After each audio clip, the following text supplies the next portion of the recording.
Okay, well, everybody, thank you and welcome to Saturday AM presents the live winner reveal of PILOT Manga.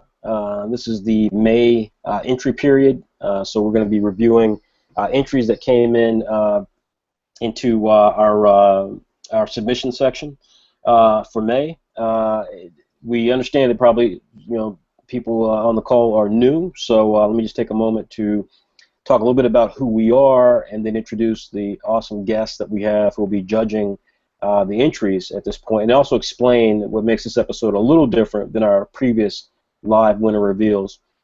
First and foremost, thank you very much for attending and checking this out. My name is Frederick Jones, and this is Saturday AM.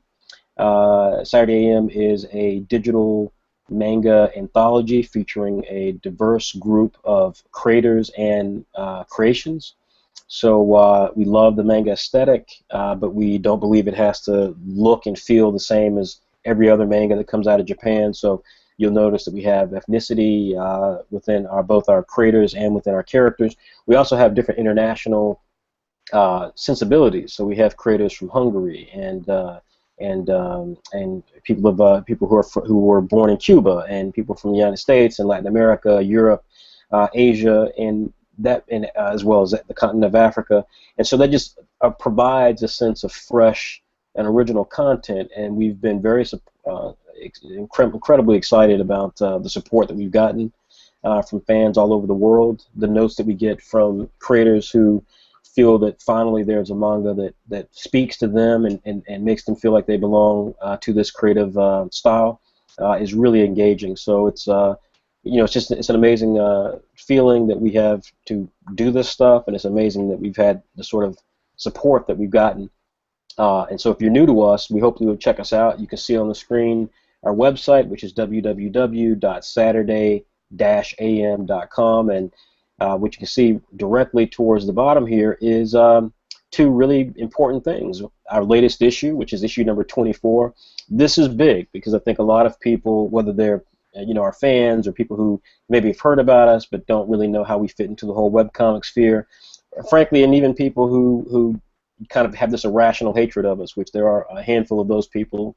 Anytime you do a creative endeavor, there's always people who think they know it better than you. And in all cases, I think that each one of those groups are always surprised, if they don't even realize, that we are actually at issue 24. Issue 25 comes out next Saturday. That is huge. That is a phenomenal, effort to have accomplished, that we've been able to produce this many issues, completely original, always full of content, original content. To be able to do that with creators who are amateurs and are diverse in terms of where they come from is a huge win for us. It's a huge win for comic books. It's a huge win for people who love creative endeavors. And so we're really proud to have made it to issue 24. You can purchase it for just $1.99. It includes an interview with the amazing Steve Perry, who is the writer of Shadows of the Empire, one of the greatest Star Wars novels, original novels that came out. So we're really proud of this issue. It features on the cover, as you can see there. Features on the cover there. Jesus Christ. Sorry about that. This is one of the great things about live broadcasts, and particularly live broadcasts when you're using different pieces of technology here, is that you end up getting stuff in like that. But we're a small company, so that therefore you see little things like that. You'll probably hear my dog bark as well in the background. But nonetheless, issue 24 you can get for $1.99, and so it's just one of those great things that we're really proud of that we've been able to accomplish. We have interviews. We have characters like you see there. The main character on issue 24 is a young girl named Cast, who is the lead character of a new manga we'll be producing called Clock Striker. You can see she's African American. She's a female, and that's just not what you normally see out of manga, out of traditional manga players. So we're really proud of what we try to do. You can subscribe for just $5 a year. You get 20 issues of Saturday AM, but we have an expanded subscription model for $25 a year. You get 40 issues of Saturday AM and Saturday Plus. That's 20 issues of each anthology. Not to mention you get early access to some things that we do, like our new line of trade paperbacks called Tanks, as well as exclusive chats. And we have a member kit that we're going to be announcing in the next couple of days that will have all original content and materials that will be sent to people who subscribe at the elite level. So we're trying to put together a really unique package that is very different from the standard webcomic experience. And again, for those of you who support us and for those of you who are intrigued about us, you know, we really appreciate the support you guys are giving us, and so we really want to pay that back with some phenomenal products and announcements that we'll maybe be making in the next couple of weeks and months. So this is Saturday AM. There's so much more to it. You can see here on the website, we just have so much more material to discuss. But for now, the reason you're here is that because we support and are supported by the amateur webcomic community, we have a group called PILOT Manga, and the PILOT Manga group essentially consists of a community of creators, people who are serious about trying to make a webcomic or make a career out of webcomics. We have launched the group back in July, and we've steadily had test flights, which are the monthly competitions, since that time period. And this latest one takes place within the month of May. And so it's actually going on, obviously, right now is what you're looking at. You can see here some of the past winners and past runners-up. And so these are full of amazing creators. We've been really blessed and fortunate to work with such amazing creators. Out of the number of test flights that we've done, which has consisted of nearly 50 people who've submitted material, 2 have actually gone through the entire process, both of participating in test flight, actually getting a runner-up or honorable mention, then being featured in a magazine that we have which features the creators from test flights called Saturday Plus, which you can read for free on our website. 2 of those creators have gone on to not only feature their material within Saturday Plus, but they've actually now been successful at taking that to the next level. And Leonardo Massip, who you can see here at issue number 6, the creator of a work called Islanders, is now moving to Saturday AM with Islanders. So Islanders will be joining Apple Black and Bully Eater and Saigami, and it'll be our 4th big title within that line. And then conversely, Comet Man, which will be coming from Frederick Ward, that will be finishing up in issue number 7 of Saturday Plus. Again, it'll be free to read, and Comet Man will be joining Afternoon WebX, which is our line of original webcomics that update on a daily basis for each different series, and those series then update on a weekly basis. So WebX is phenomenal. You can see again that we have a tremendous amount of diversity in our creative teams, and you can see here all the different titles we have. You can see here with Z Forever, for example, one of our hottest new webcomics. You can see that we have 12 chapters of content for Z Forever. This is an ongoing series, and all of those chapters are free. You can start reading it right now. Storybook from Andrew Sterling, which is really exciting manga. Andrew's been with us from the very beginning. 33 chapters, completely free. You can jump into this series right now. Rough House by Jordan Cook. Again, great diversity, fantastic series. If you love Dragon Ball Z, you'd love Rough House. 7 chapters. Spoon, the most popular series that we have in WebX, along with Storybook. Spoon, 29 chapters by David Yoon. This is a fun, brutal series. If you love independent comics, you're going to love Spoon. Wanted Dead or Dead, which is currently on hiatus, comes from a Mexican creator named Mariel Villarreal. We love this series. She hopefully will be returning soon. 18 chapters. Also in WebX, you can experience our top manga series, Apple Black, in which case we'll be serializing some pages of that every single week. 4 chapters. Saigami, which has a Saturday Tank, a collection of her material coming within the next couple of weeks. 2 chapters of that. And Bully Eater, one of the first manga that we had when we launched Saturday AM, has 6 chapters. So again, you know, we are very focused, very economical. We have tremendous creative talent, and we're really passionate about creating new material with new creators and helping to take new creators and help them create new content. So that's what Pilot Manga is all about. Tonight's show will actually include a critique of, I believe it's 6 entries that we had for the month of May, as well as discussion about our March contest, which was a unique contest, and we'll talk more about that later. And likewise, we'll be announcing the test run series that will launch, which is a new project that we're doing that will run on Afternoon WebEx, where we basically give creators who want to be presented on our platform, we give them 15 pages and some light instructions, and they basically submit a 15-page story. We may not run it, so the critique is literally we either say yes or we say no. So this will be a great entry to talk about. This will be a great opportunity to talk about that new opportunity that we give people as well. So we're going to jump into it, but first let me introduce the guests that we have, and these are really fantastic creators in their own right. First up is Will Colin, who is the co-writer of Bully Eater, one of our core manga on Saturday AM. Will also is a craft writer himself, does interviews for us, conducted the Steve Perry interview, and Will is also involved in quite a few other business matters with My Footprint. And so Will has done this once before, and he was fantastic in terms of being able to speak about entries. So I really wanted to have Will back. Will, you want to say hello to people? Hey, what's going on, folks? Happy to be here. All right, and so next, the second guest judge that we have is Leonardo Massip. As I indicated before, Leo actually participated in our second test flight that we ever did back in, I believe it was August or September, and Leo actually came in as a runner-up, but we were so taken by Leo's creativity, his amazing artwork, that we worked with Leo to help launch Saturday Plus. His Islanders actually debuted in Saturday AM and then ran through nearly 70 pages of a first chapter for Islanders inside of Saturday Plus. It just concluded in issue 6, and we're happy to announce that issue 27 of Saturday AM will be the debut of the ongoing manga Islanders. Leonardo Massip is a real master of art. I hope you guys welcome him. Leo, say a few words. What's up, guys? Happy to be here. Hopefully I can help you guys.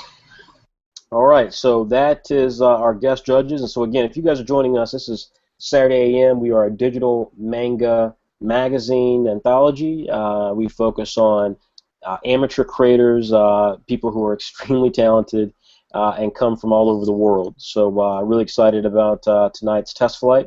Again, this was May, and what had happened was that we had actually taken a break during the holidays, but we had a break between March and May with the magazine, and so we suspended the test flights during that period so we could get some other things in order. And likewise, in doing so, the test flight in March kind of got lost in the shuffle. So we wanted to talk about that a little bit tonight. We had a few hiccups with that, so we may have to do a separate live reveal regarding the test flight from March, because that was one that was really special to me. It was all about getting creators. The rules were that creators had to create a series that had a lead character who didn't follow the normal stereotype that you normally see in these manga.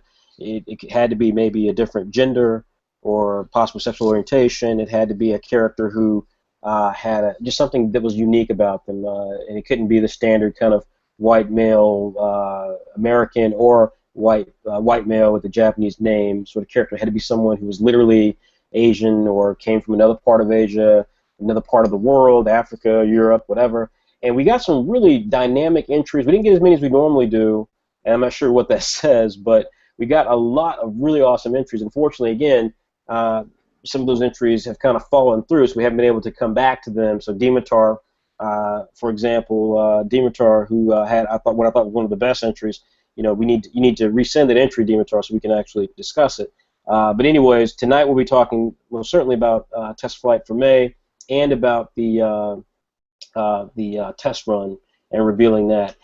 All entries tonight will get a free subscription to Saturday AM. That's a $5 value, and the winner will get a free early access digital copy of Volume 1 of SAIGAMI. So these are the sort of things that we do, and we'll be doing more cool things like this when we announce our member kit package for our elite subscribers. And we're very excited about this. If you're not an elite subscriber, you will want to be when you hear about all the cool things we're going to have that will be mailed to people who subscribe at the elite level. So let's jump into it. Our first entry for Test Flight May, and what I'll do is I'll make sure that I share the screen that we can do that so you guys can actually see the property. But let's see here. The first entry we're going to have here is, let's see.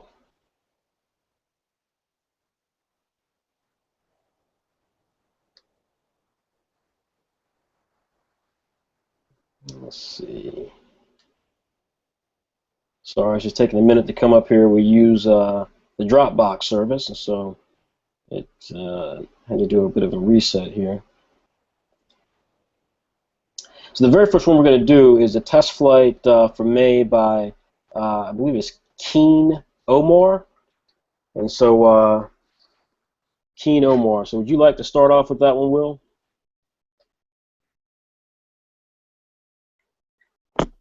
Keen Omar, huh? Yeah, 1 second. Okay, well, while you pull that up, I'll get it prepped here, and I'll have that available for people to view on the screen. And just bear with me one moment here. Likewise, I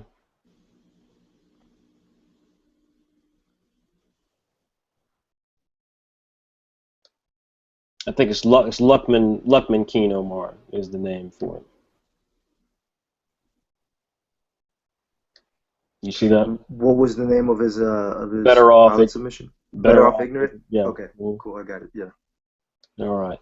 So while you are pulling it up, I'm going to get the screen going there, and we'll share that. And there we go. All right. So go ahead. Tell you what, I'll go ahead and talk about the hypnosis, and then so you can get your notes together, and then I'll let you talk about it, and then we'll switch over to Leo as well. So okay, go ahead. All right. So Better Off Ignorant. This is from Luckman Omar, and basically his hypnosis is that it is said that if anyone marries Gabriella, the goddess of wisdom, they will be blessed with eternal life and all good things of the universe. However, in order to marry her, they must enter and travel through the surreal, dreamlike world of Supra for 6 months, compiling what are called fruits of knowledge, fruits that supernaturally increase brain power when eaten, and discovering secrets behind the world's mysteries in order to prove themselves worthy of her. Some embark on this trip not only in hopes of marrying Gabriella, but also to gain psychic powers from the fruits or collect sacred artifacts for money. Issa, a young, talented explorer who has grown bored of his adventures due to their lack of thrills, takes up the challenge and sets out to be the first to conquer this unforgiving dimension of demons, creatures, and spirits. So again, I will start off with you. Go ahead. So go ahead, Will. Okay, so the title, first and foremost, the title reminded me of a John Cusack movie called Better Off Dead. Mm-hmm. So I thought that the title was pretty got into the nuts and bolts of the synopsis itself. Mm-hmm. I felt like the pitch was interesting. It had a Dante's Inferno-esque kind of feel to it, Mm-hmm. in terms of this young man kind of going into this strange world to into an open-ended journey. Mm-hmm. Based off of the paneling itself, I didn't feel like he really followed the submission guidelines in terms of genre. Specifically, the story definitely fits into more of a fantasy slash sci-fi element, which by no means is not a bad thing. The story is actually, I enjoyed reading through the paneling, and I like the action moments, especially the tense ones like you're showing right now currently, Mm-hmm. with this bullet going through a character's head there. Right. I liked the showmanship of it, Mm-hmm. but my personal feelings on such a piece is that if you're not going to follow the guidelines to a submission, when the guidelines are put out there specifically for your consumption, and there are many reference materials out there for not only him but everybody who's involved in the test flights, then not to scare anybody away, but why even submit if you're not going to pay attention to those fine, minute details So in what terms of what. what specifically did you feel like he didn't adhere to? Like what was the specific thing? Well, it's very vague, but we were looking more for genres represented in horror, comedy, and romance. Mm-hmm. And this particular genre, what he did here, it can fit in horror, sort of, but it's very vague. It fits more sci-fi fantasy. To me, it reads more sci-fi fantasy to me than anything else. It's Right. spiritual. So, and it's nothing against his submission per se. It's just more of a particular my point of view, because Mm-hmm. I Well, absolutely love the submission itself. well, that's what I was getting ready to say. I mean, aside from the question about the genres and so forth, what would you say about the submission itself? Well,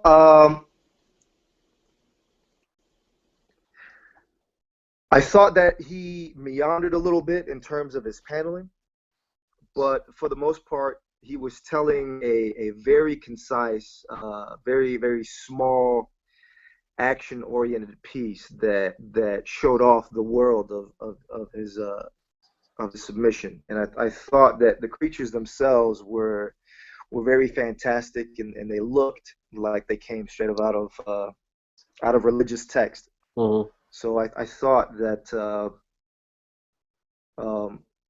basically, all in all, aside from the meandering paneling, there's this guy kind of just walking around beating up demons, which Mm-hmm. I felt there could have been a little bit, not necessarily exposition, but given the constraints of the submissions themselves, Yeah. you have to have a little bit more substance aside from just paneling.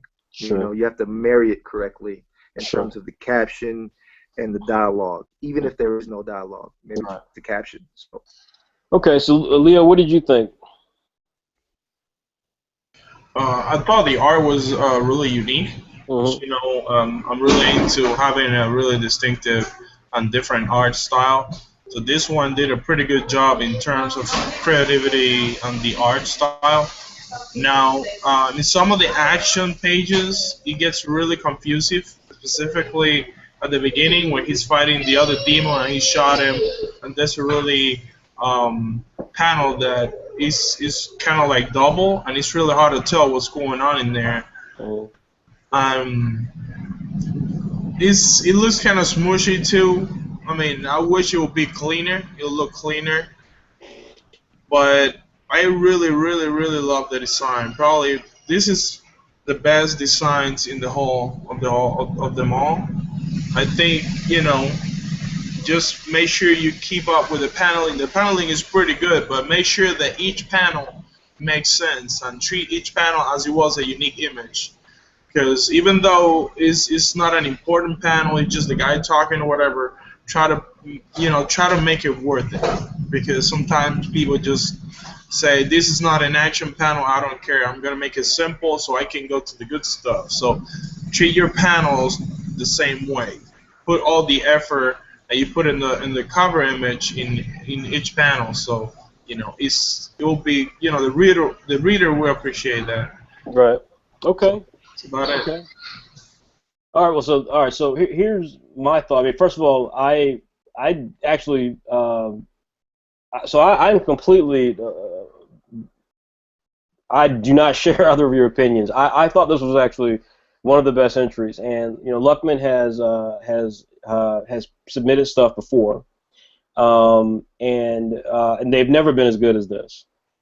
Several things about this intrigued me. First of all, I thought his pitch was actually quite strong. I actually really liked his pitch. His pitch was to the extent to the was space day. Well, let me rephrase that. I didn't love his pitch because it didn't follow all the rules that we have.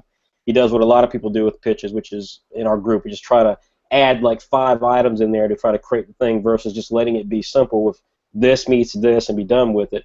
His pitch was Space Dandy meets Fooly Cooly meets Uncharted.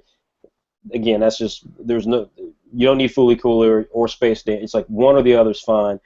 Plus Uncharted, and I get it. Either one of those work fine. That's too much.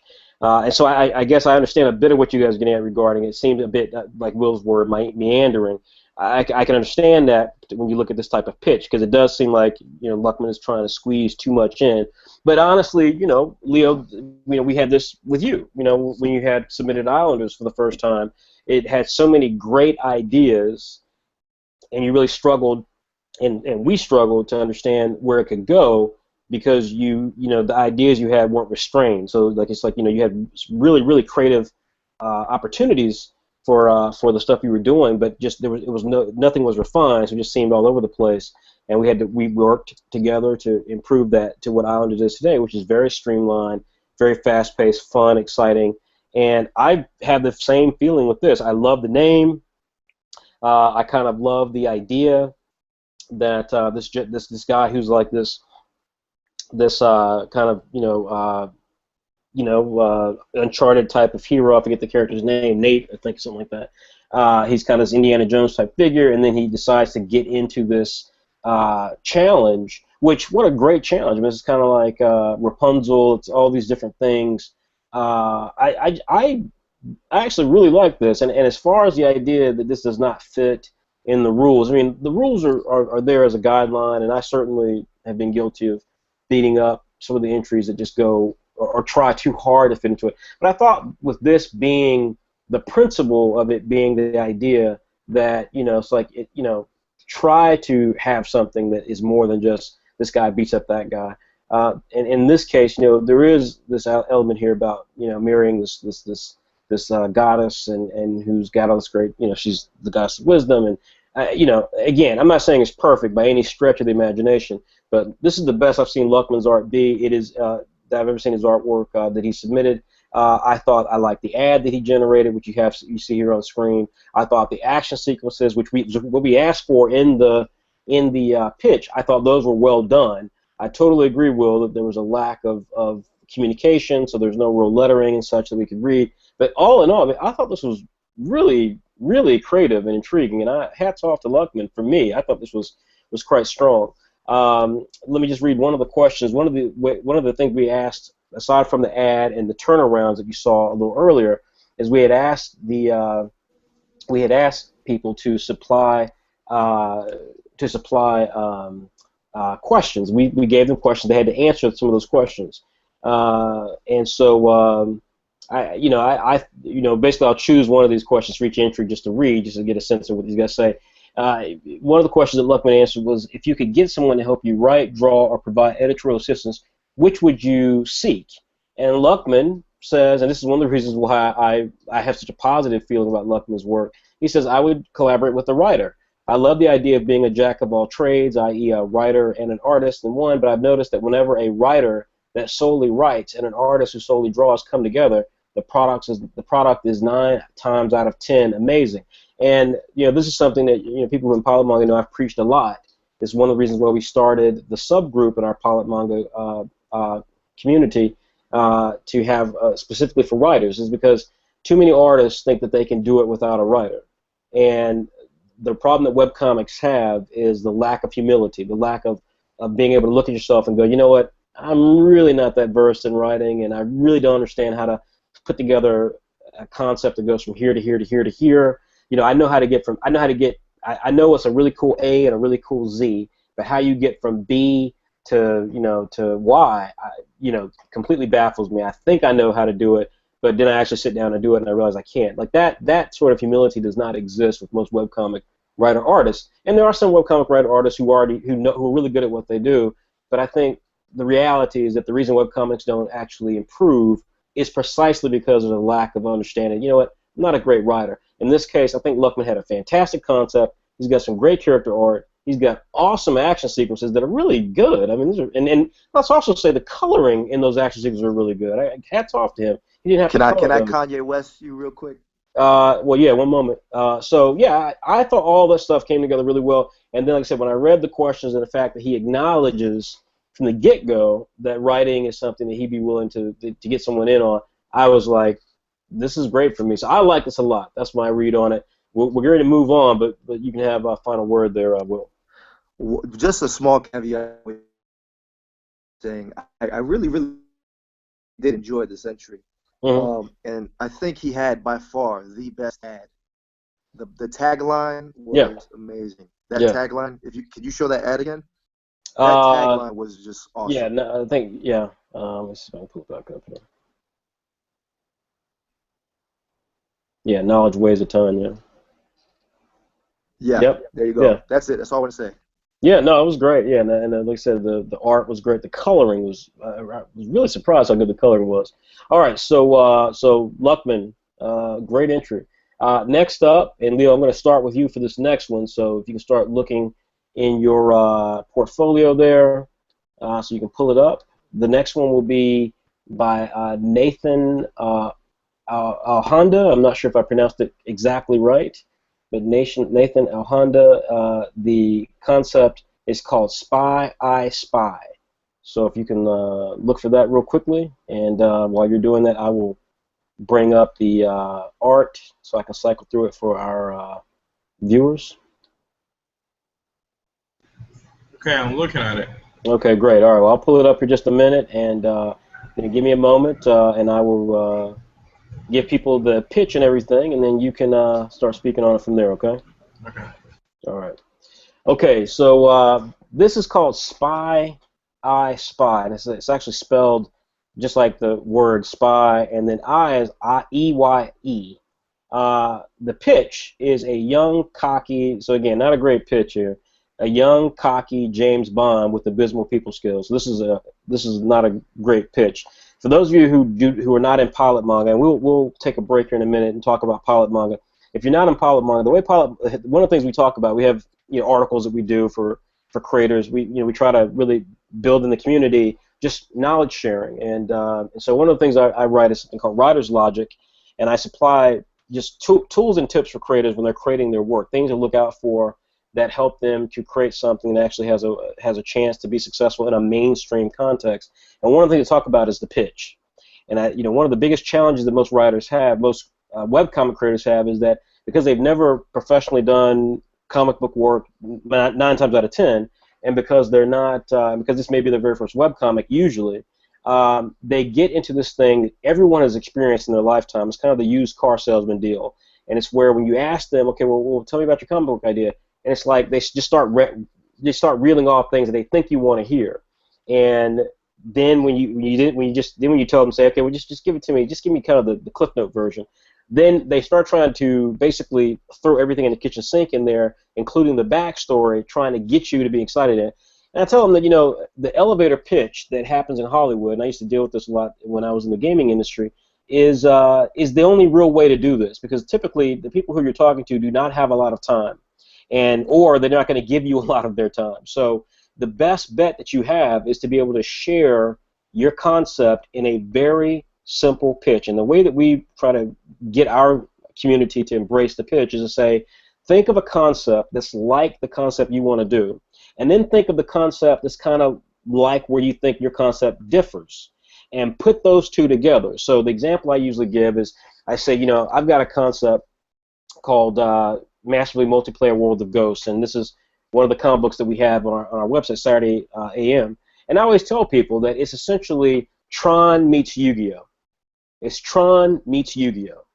It's not, it's not Tron if Tron were, an Indian kid, yada yada. I don't give you all this backstory. It's just Tron meets Yu-Gi-Oh, or Tron meets Naruto, or Harry Potter meets Tron. I mean, it's like there's a gazillion ways to do it, but the minute I give you those two principles, immediately your brain starts writing the story for you. So you're either intrigued or you're not. If you like Harry Potter or Tron, if the visuals of that kind of intrigue you, and then I put it next to Yu-Gi-Oh, and you get the sense, okay, well, this is kind of like games and people playing each other, yada yada.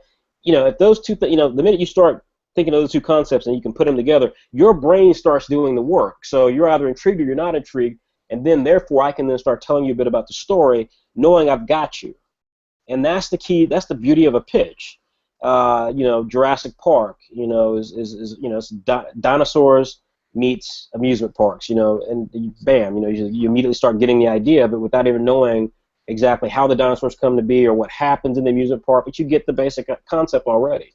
So this right here is not a great pitch because he's trying to write the backstory, and that if you don't know the concept, it means nothing. So a young, cocky James Bond with abysmal people skills. So this is not a pitch. This is just kind of a very one-sentence concept about the lead character. It doesn't tell you anything about the story or what the story could be.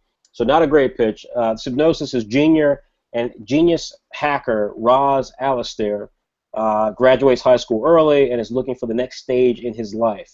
After searching, Ross finds himself on the threshold of the OSS, the Office of Security Services, the true face of the CIA, and with a new opportunity. They are training the most elite youth to become the next generation of field operatives for a highly classified intelligence group. But this new world is nothing like the one he is familiar with, and mistakes here end in death. So again, just looking at that, I could easily say, well, this is James Bond meets I think it's called Alistair.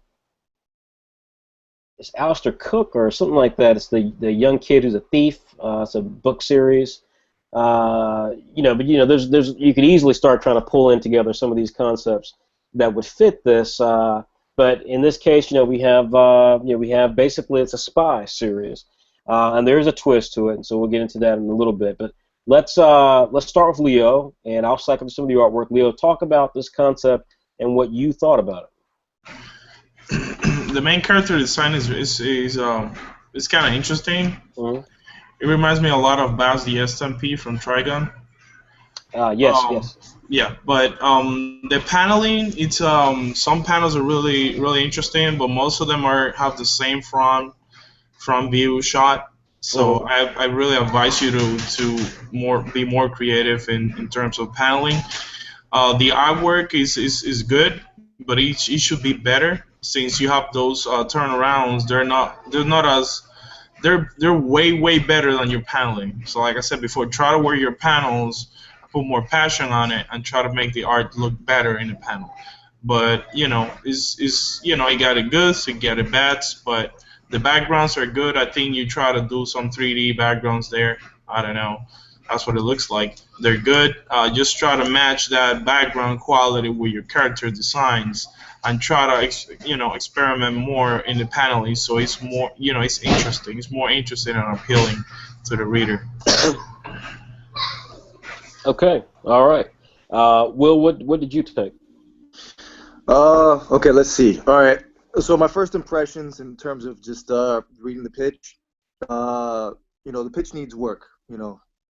Just to piggyback off of what you were saying there, Fred, and Nathan, and all of the creators who submit stuff to my footprint, I'd say research. I mean, if you know your enemy, then there's no way that they can surprise you because you trained to win. For instance, if everyone has the access to the writing blogs written by Fred, so you are primarily pitching to him, and he just said it just now with the elevator pitch. You know what he likes because he stated it over and over again. Like, I don't think we've ever gone a test flight without him mentioning, the elevator style pitch. So something like, in terms of what I got from this pitch, I got Kingsman meets Born Identity. I think it would have sufficed perfectly. So, in terms of dialogue, or in terms of just the whole paneling in general, I felt, let's see, the dialogue needs work.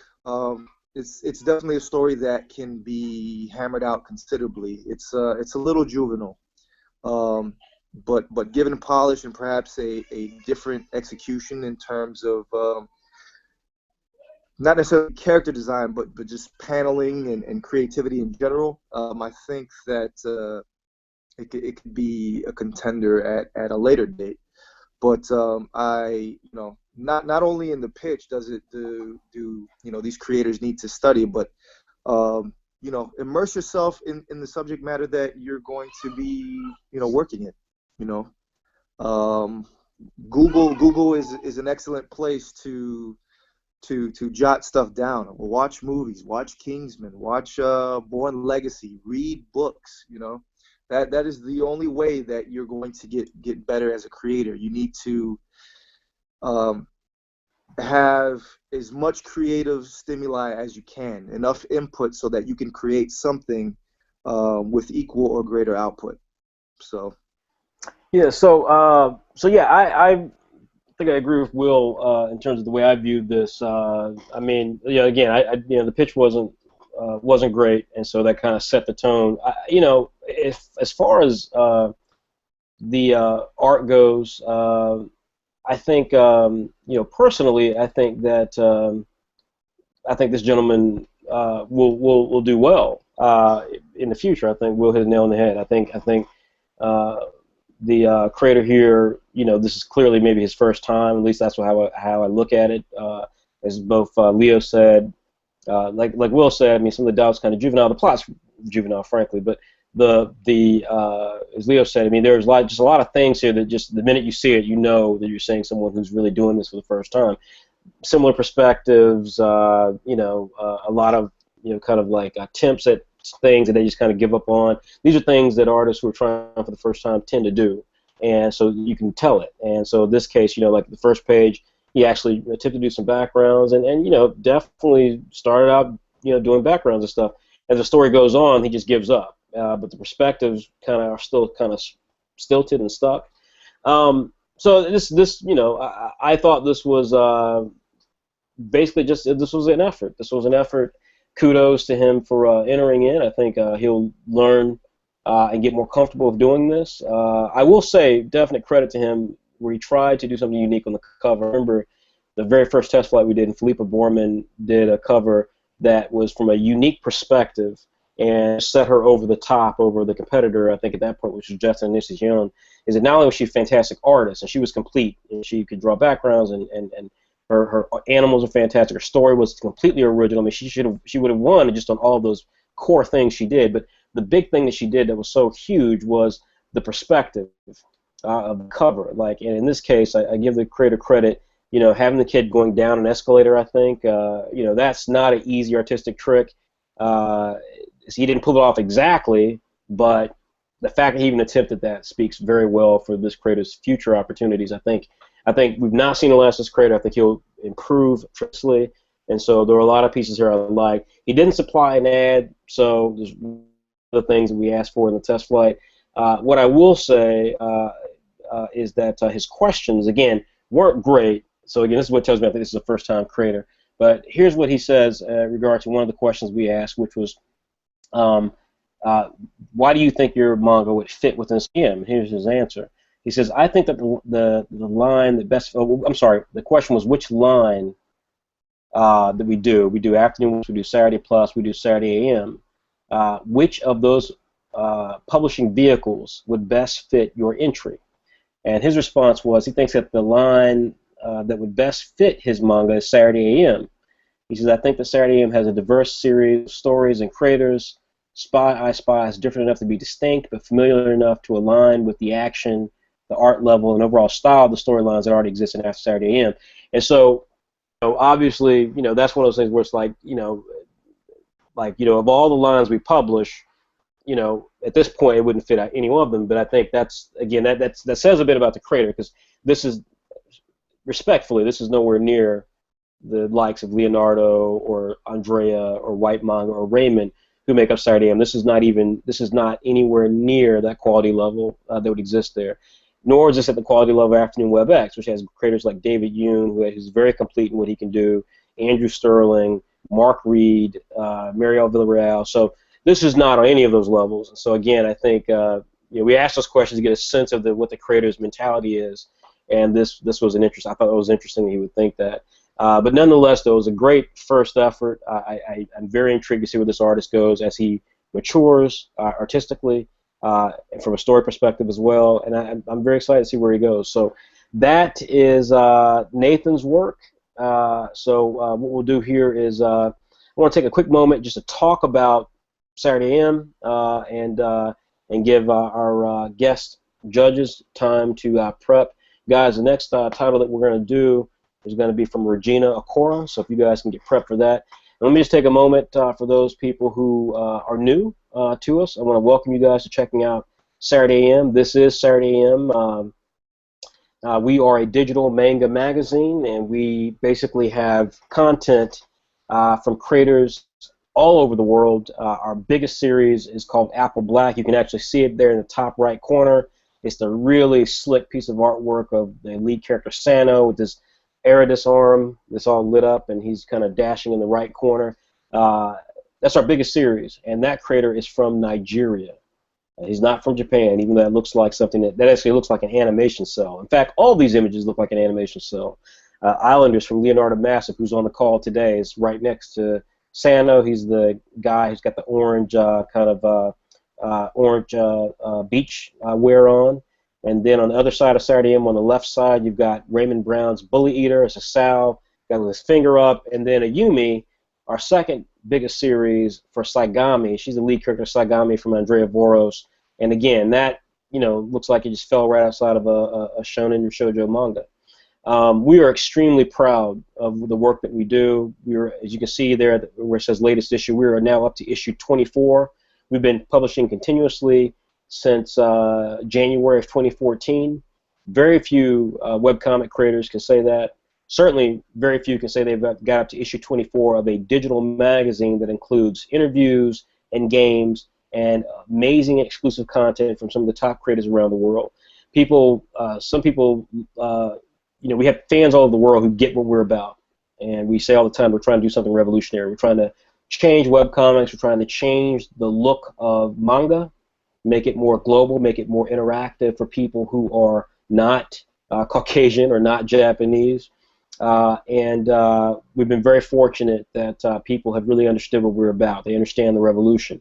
On the flip side, there have been people who just don't understand the revolution. They're like, why would you call yourselves revolutionary? And I say to them all the time, show me someone else who's doing what we do. We did find one group, and they're called Sparkler Monthly. And if you are a fan of female creators, if you really believe in the diversity of creators around the world, very much like what we do, but who have a style that falls more in the realm of shoujo or just simply great manga from a female perspective, I highly recommend you check out Sparkler Monthly. These creators are doing some phenomenal work. They release on a monthly basis, but they have a fantastic platform on their website to check out all types of content, whether it's audio CDs or graphic novels. It's a great site. We will be interviewing them soon for Saturday AM, and I hope you'll check that issue out, and I hope you'll check out Sparkler Monthly. As far as Saturday AM goes, though, if you are checking out Saturday AM, we appreciate your support. You can subscribe for just $5 a year. That gets you 20 issues, whatever the latest issue is, which right now is issue 24. It gets you 20 issues beginning at that point of Saturday AM. You will not find a better deal in comic books. I don't care if it's on Comixology or if it's on a website that belongs to the actual comic publisher. Not Marvel, not DC, not Image. No one has a deal where you get 20 issues of normal mainstream comic book size content that includes interviews and top creator content for just $5 a year. Nobody does that. We do it. We're proud of it. We've succeeded at it. We hope you'll check it out. It's a no-brainer. You can't get a cup of coffee nowadays for much less than that, or a Happy Meal. The other thing I'll say is that if you like having exclusive connection to our creators in terms of personal chats, if you like our art style and want to get a T-shirt and other great items that we provide, then check out Saturday AM Elite Subscriber Membership. We're going to be announcing that member kit early next week, and I can tell you guys it's going to have everything. It's going to have a member card. You're going to get 10% off on all items that we sell, T-shirts, books, you name it. You're going to be able to have exclusive chat conversations with the creators of Saturday AM. You're going to be able to get a set of trading cards and all sorts of cool things that we provide that we're going to be doing exclusively just for those people. You're not going to be able to buy these items separately. It's just going to be for these people who subscribe at the $25 level. Again, if you were to subscribe to The Walking Dead or to Spider-Man from Marvel or whatever, you're not going to be paying $25. I can tell you that. You're going to be paying maybe slightly more than that. And you're not going to be getting a free T-shirt and other items. So, again, we're a small group. We believe in our mission. People around the world believe in our mission. If you want to support that, check out our elite subscriber level. We definitely appreciate it. And then last but not least, support our creators.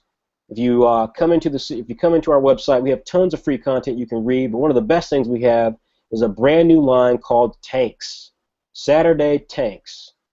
This is a collection of the material that exists of your favorite series that serialize within Saturday AM and Afternoon WebX. We launched with Apple Black Volume 1 Freedom Days, and let me tell you, the book is fantastic. It's over 200 pages of original content from White Manga. It collects the entire first arc of Apple Black. The story is amazing. I just sat down to reread it the other day, and let me tell you, I bought Blood Blockade Battlefront from Amazon, which is from the creator of Trigun. This is currently an anime running on TV right now. You can check it on Hulu or Funimation. I can tell you right now, I read our book by White Manga, and I read this book by this creator, Naitao, and it's like night and day. While Naitao is an internationally famous and acclaimed manga creator with animes, not one anime, but animes to his name, Apple Black, our biggest series, the first volume, in my opinion, and I think in a lot of people's opinion, if you go on Amazon, we've got 28 reviews to their 6. I'm not saying that that we're producing the best stuff in the world, but I'm damn proud of our creators. Every single creator we have sacrifices like hell to produce what they produce. We're trying to change things in the webcomic community, and the Saturday Tank program that we just unveiled takes it to the next level. This is great design. It's got original content. It's got the full story. It's been reformatted to work in a book format, and it just doesn't get much better than that. You can get Apple Black Volume 1 right now on our website. Just click the link and go right into it. Tanks, there's ads for it all over the site, and you'll be able to enjoy that first volume. You can get it either digitally or you can get it in print format. Likewise, Saigami, the winner of tonight's test flight, will actually get an early access release of the digital version in English of Saigami Volume 1. And that will be launching very soon. In fact, we're hoping that launches in the next 2 weeks. We've had some issues because we're doing a version in English and a version in Hungarian, which is the creator's home country. So we want to make sure that we honor all the aspects of producing that correctly, but we will have that volume come out soon. It's fantastic. I've already seen some of the early builds of it. It is fantastic. If you are a fan of Inuyasha, check out Saigami. You can read some stuff on it on the website right now for free, and the first volume will be available for $9.99 in print and $6.99 in digital, which is very much the same as what you get for a Viz novel. It's going to be 200 pages of amazing content, and the best part about it is if you pre-order it right now, you will get a $5 free subscription Saturday AM.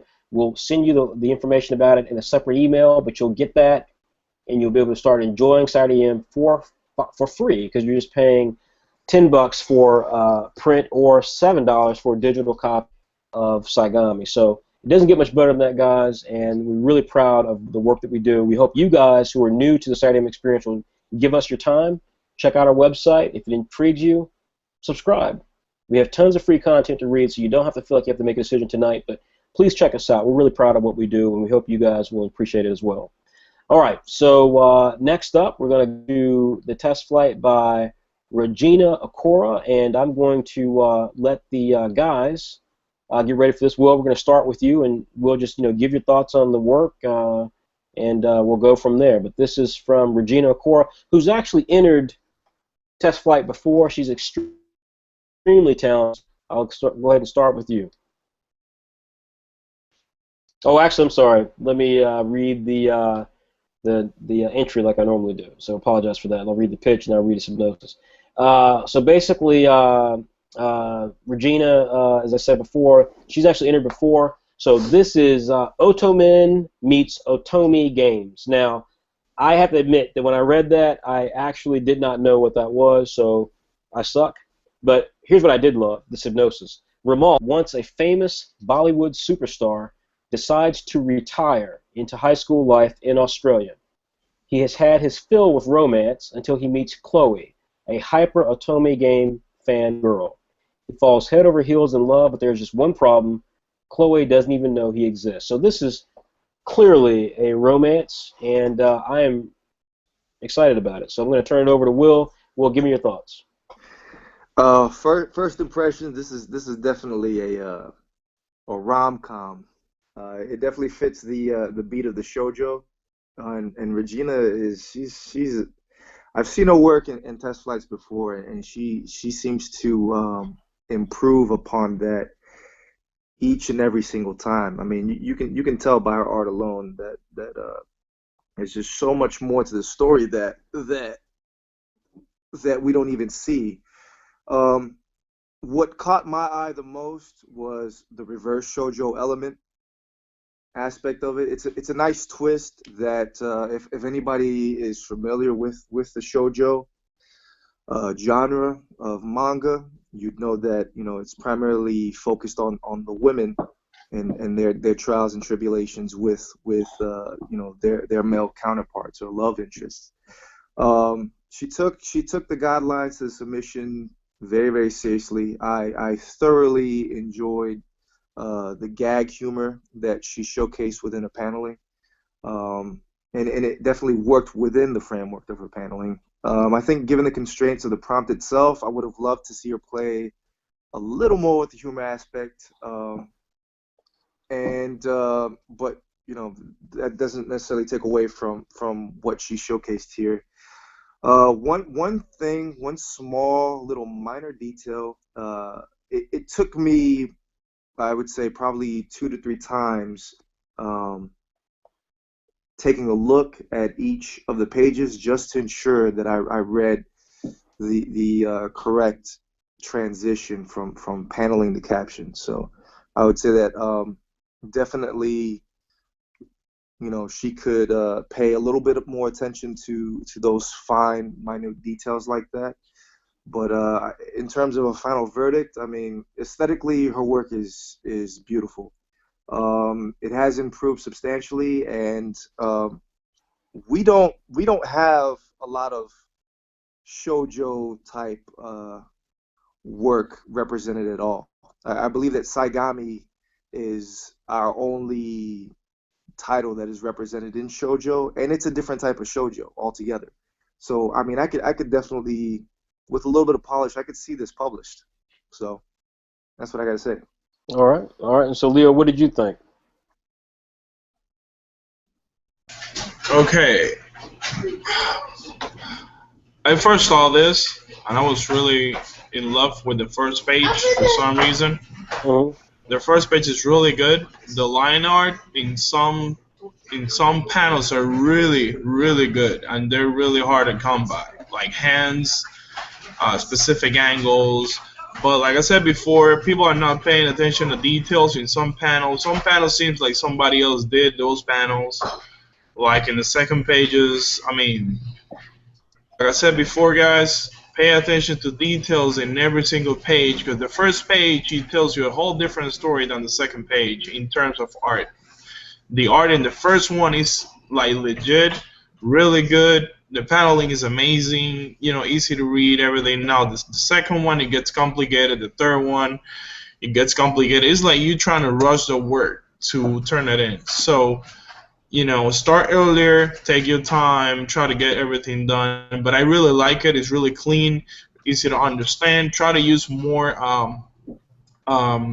great scale filling. That's what I call it. Try so you can actually, notice the difference in between characters' perspectives and all that.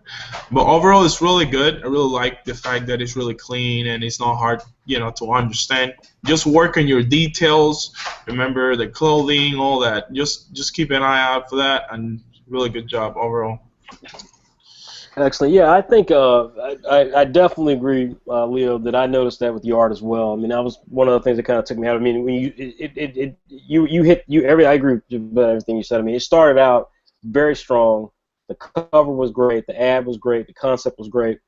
The first page was great, and then it just gradually declined. I mean, to where it was like I was looking at stuff and I was like wondering what some of the stuff I was looking at was. Like, are these doodles? Are these finished images? I mean, right now we're looking at, actually, I believe this is page 5 4 and 5, and it's like I don't know if you can see this on the screen, but there are actual lines in the pages which look kind of like sketch lines, like like they were actually framing certain panels and doing like the setup lines. You could actually break down the pages. I don't know if that's the case. I don't know what that is, but it's like it's on a few pages, and it really got to me. But look, I mean, like I said, Regina has improved tremendously. The concept, I love the concept. I love the fact it's reversed. I love the fact that the lead character is Asian. I just, from India. I love all of that aspect of it. And so, I'm kind of mixed when it comes to this because, like I said, I agree with Leo 100%. Artistically, when you're this good, and Regina is clearly good. I mean, we knew that from her first couple of entries she did.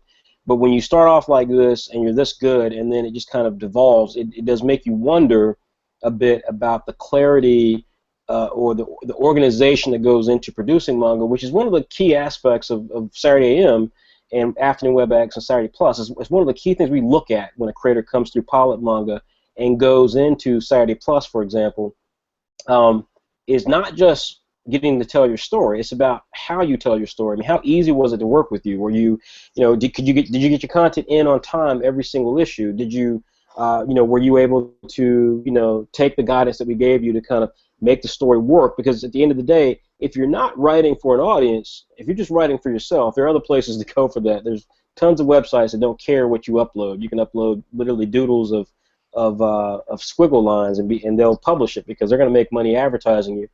We're totally different. That's not our setup. We're looking to actually have solid titles. And so for us, yeah, I mean, when I look at that, it did seem to me rushed, and that was my biggest concern about this entry. Everything else loved, but this was the biggest concern I had, was that it seemed rushed towards the end, and despite a great setup, and what I feel like out of all the manga, probably the best understanding of what she wanted to actually do with the story, just falls apart at the end with what looks like it was kind of rushed. I don't know if that would happen. Regina obviously can write in and say that this was what happened, but nonetheless, I'm kind of on two sides of the fence here regarding this entry, Aotomen Life.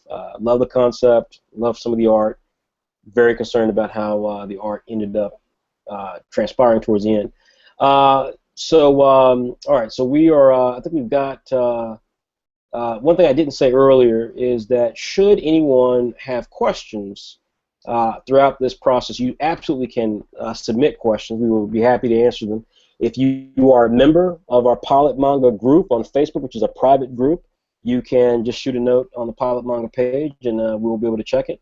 If you are a member of our Facebook fan page, which is www.facebook.com/SaturdayAM, one word, you can certainly post a comment there, and if we're able to get to it in time, we will certainly respond to it.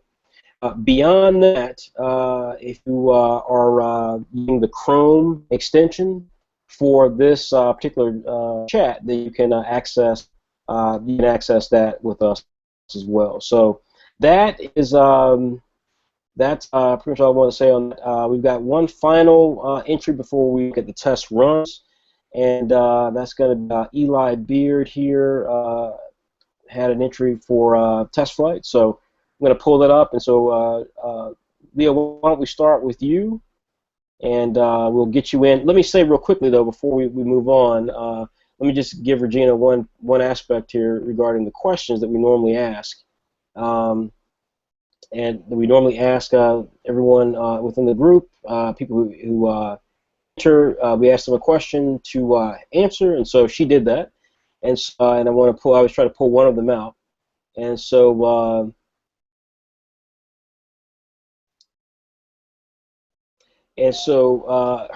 Her comment here is in regards to, I asked her, what work do you currently follow now? I said, choose an answer for each. Movie, anime, manga, comic book, video game, novel. Here was her answer, and here's why I want to read it to you. Movie, Avengers. I don't know if anyone saw Avengers Age of Ultron. It sucked compared to Avengers, but still. Avengers was a great movie. Anime, Kurono no Basketball, which is the basketball manga that's currently hot in Japan right now. Comic book, Spider-Gwen. I'll talk about that in a second. Video game, Etrian Odyssey, and then novel, the Kiki Strike series, which is / Maximum Ride. Now, here's why I asked the question. Because part of the thing that we look at within test flight, part of the thing we look at when we're looking to work with new creators within our makeup is we try to understand the psychology of the creator. Like, what does the creator ultimately embody? Like, Will said this in one of his responses earlier about one of the entries about, I think it was a spy entry. He talked about something that I've said a lot, which is that you got, one thing I look for with creators, amateur creators, I look for this thing I call a geek vocabulary. And what I mean by that is that you have to be able to write or create great content, you have to have a library in your head of various geek projects, whether it's anime, whether it's a film, whether it's American comic books, Japanese comic books, Korean comic books, novels, just straight up old literary novels. You've got to be able to have a library full of that stuff, because let me tell you, when you're creating concepts, the biggest reason that writer's block occurs, and the biggest reason that most webcomics on most websites never even get past the first chapter, is because the creators themselves are doing two things. A, they're creating for themselves, and again, we have a different mentality about that. So, because this is not an experiment. If you want to experiment, then again, there are other websites you can go to. You can post up on Facebook, but we're not here for experimentation. We actually want to create the next Naruto, create the next Teenage Mutant Ninja Turtles. But the second aspect of that is when you look at the fact that these guys don't finish their work, it's usually because they literally only had one idea. It might have been a brilliant idea, but ideas, if you guys have heard the saying before, it's kind of like buttholes. Everybody's got them. You don't have to be artistically talented to have an idea. You don't have to be, in art school to have an idea. Everybody's got an idea. How you actually make an idea a reality, how you actually entertain folks, that requires a sense of actual appreciation for the art form. And you only can appreciate the art form when you actually immerse yourself in it. That's the difference between being a fanboy and being an actual fan of the business. When you love the business of creating content, then you absorb content no matter what the outcome is. You do it whether it's video games, whether it's anime, manga, American comic books, which sometimes get short-shrifted, which is amazing. But you have to actually, to use the hip-hop slang, you have to actually love the game. The hell with the player, you have to actually love the game. And in this case, having a geek vocabulary means a lot. And so I love the fact that when she answered that question, which not everybody did, but she answered that question, and she gave a very well-rounded list of items. It wasn't just Dragon Ball Naruto, Dragon Ball Naruto. It wasn't just the normal players. It was Avengers, a superhero movie. It was Kurano no Basketball, which is very popular in Japan. It's very popular. It's very popular with young ladies. Spider-Gwen, which is an American comic book starring a female protagonist. Etrian Odyssey, which I literally have to honestly can tell you I have no damn idea what that is. And then last but not least, novel, the Maximum Rod series, which again features a female protagonist. Here, it was very easy to understand that Regina clearly understood not just what she wanted, the story she wanted to tell, but understood who it was for. And that's where, like I said, I'm torn in the middle with the Regina's work because, I out of all the creators here, I feel like Regina really understood who she was talking to, and that is critical. Because I don't care how good your artwork is, I don't care how good your story is. If you know who you're talking to, the chances are you're going to have a great audience. Versus having tremendous artwork, having no damn idea who you're talking to, and literally just meandering for page after page after page or chapter after chapter, getting no audience, getting no fandom. So that was kind of what I thought was interesting there with her, and I thought it was really interesting with the work that she did. And so, we'll have an answer in terms of Regina. But let's now go to Eli Beard, and let's finish up with Eli. So his work.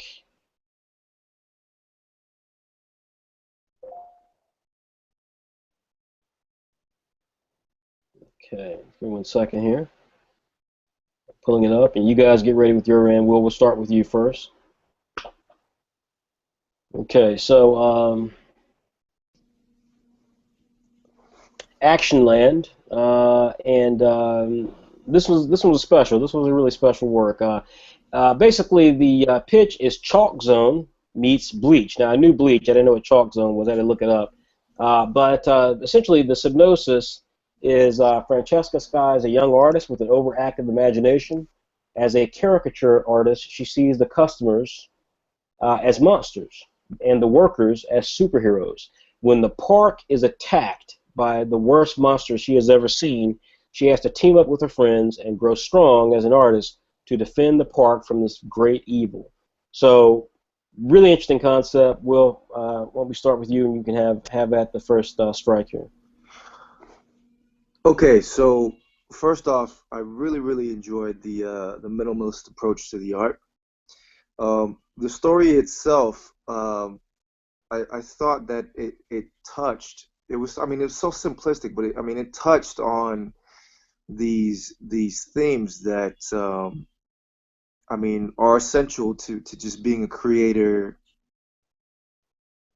in general. And I felt like it was these very same themes that it made the story very self-aware. It's a very self-conscious story, and the fact that the protagonist is an artist, and she does caricatures for people. In addition to that, I think it's the same minimalist approach that I love about the art that also kind of hinders the design element of the protagonist a little bit. I really what made her come to life was this inner monologue, you know.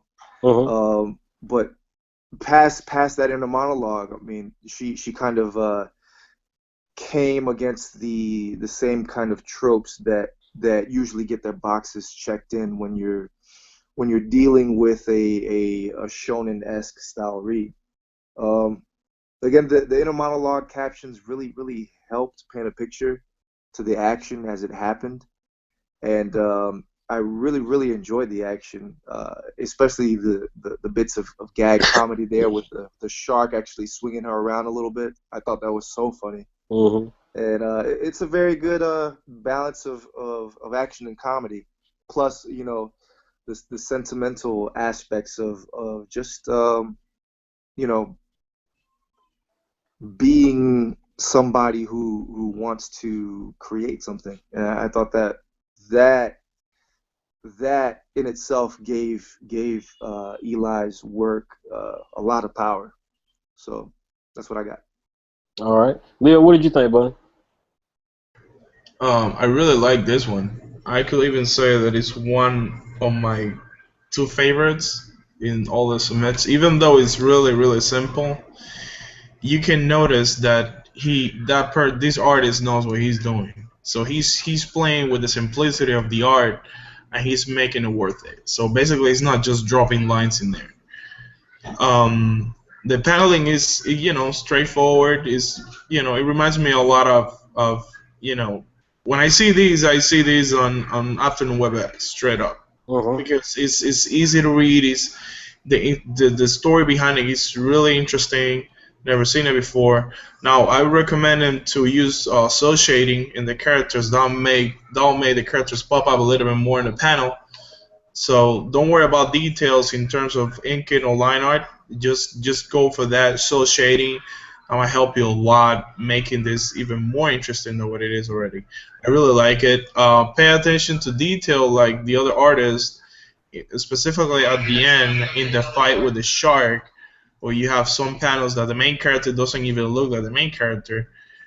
But I really enjoy reading this one. I thought it was really interesting with a lot of potential. Just I will tell you, I put some color on it, but I know coloring a comic is not an easy work.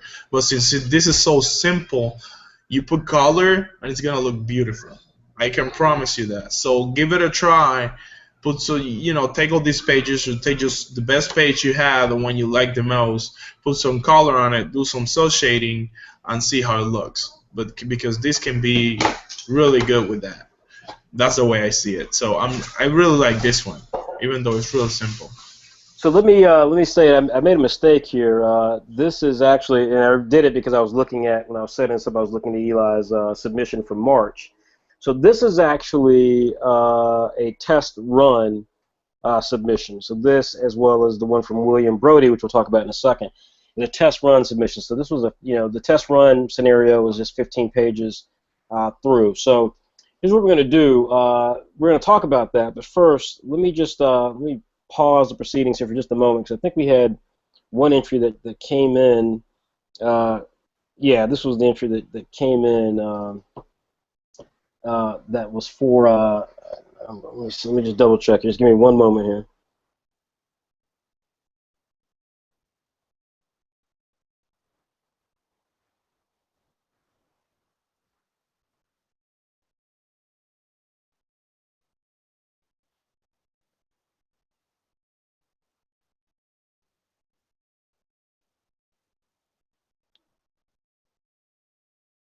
Right. Okay.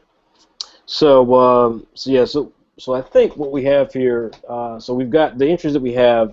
That we've already discussed. Those are the entries for the test flight, and we'll talk about test run after that. We'll talk about the entries for test run.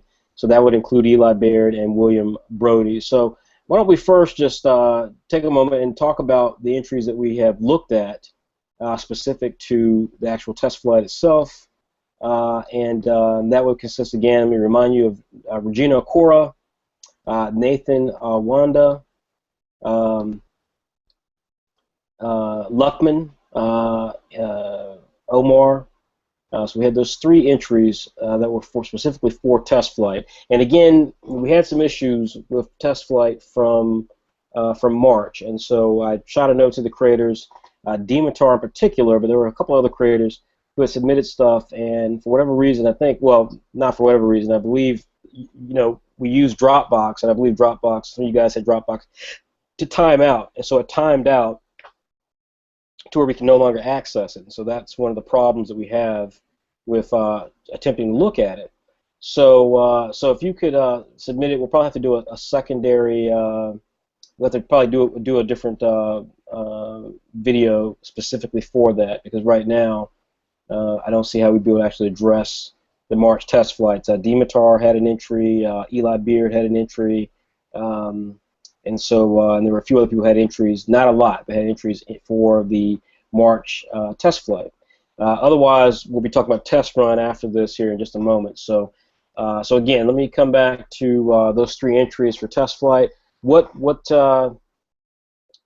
you guys think? How would we rank those test flights? If we look specifically, let's start off with Regina Okora. Do we think Regina Okora won this particular test flight? Do we think her work was the strongest out of her, Luckman, Omar, and Nathan Awanda?